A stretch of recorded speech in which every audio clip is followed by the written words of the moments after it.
In today's video, I'm going to teach you how to use Docusign conditional logic fields in 2026 for beginners, 5 minutes. If you've ever wished certain fields would only appear when they're relevant, conditional logic is your best friend. It keeps your documents clean, reduces mistakes, and guides signers through exactly what they need to complete. Start by logging into your Docusign account. On the home screen, click Start to begin a new envelope.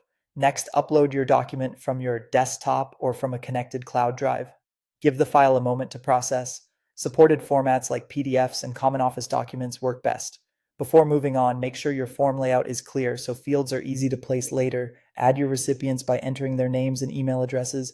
Double check the addresses to avoid delays and ensure the right person gets the right fields. When that looks good, click. Next, add fields to open the tagging screen where all the logic happens. Begin by setting up your trigger field, the field that will control whether other fields show or hide.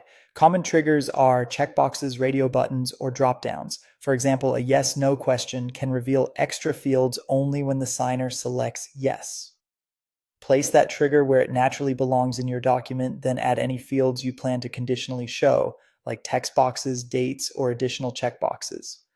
Select your trigger field and open the conditional field section in the right side properties panel. Click conditional logic to start building your rule, then choose create rule. You'll define when the rule should fire. For instance, when this checkbox is checked or when this dropdown equals a specific value. After setting the condition, specify which fields should be shown or hidden. This is where your form becomes smart. Only the relevant fields appear based on the signer's answers. As you configure the rule, keep naming and consistency in mind. Clear labels make it easier to track which fields are affected.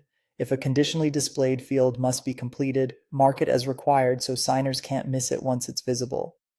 When your rule looks correct, click Save. Take a moment to scan your document for placement and clarity. If everything is set, click Send to deliver the envelope to your recipient. That's it. You've uploaded your document, added recipients, created a trigger, built a conditional rule, saved it, and sent your smart form. With a little planning, conditional logic turns a static document into a guided, efficient experience for everyone involved.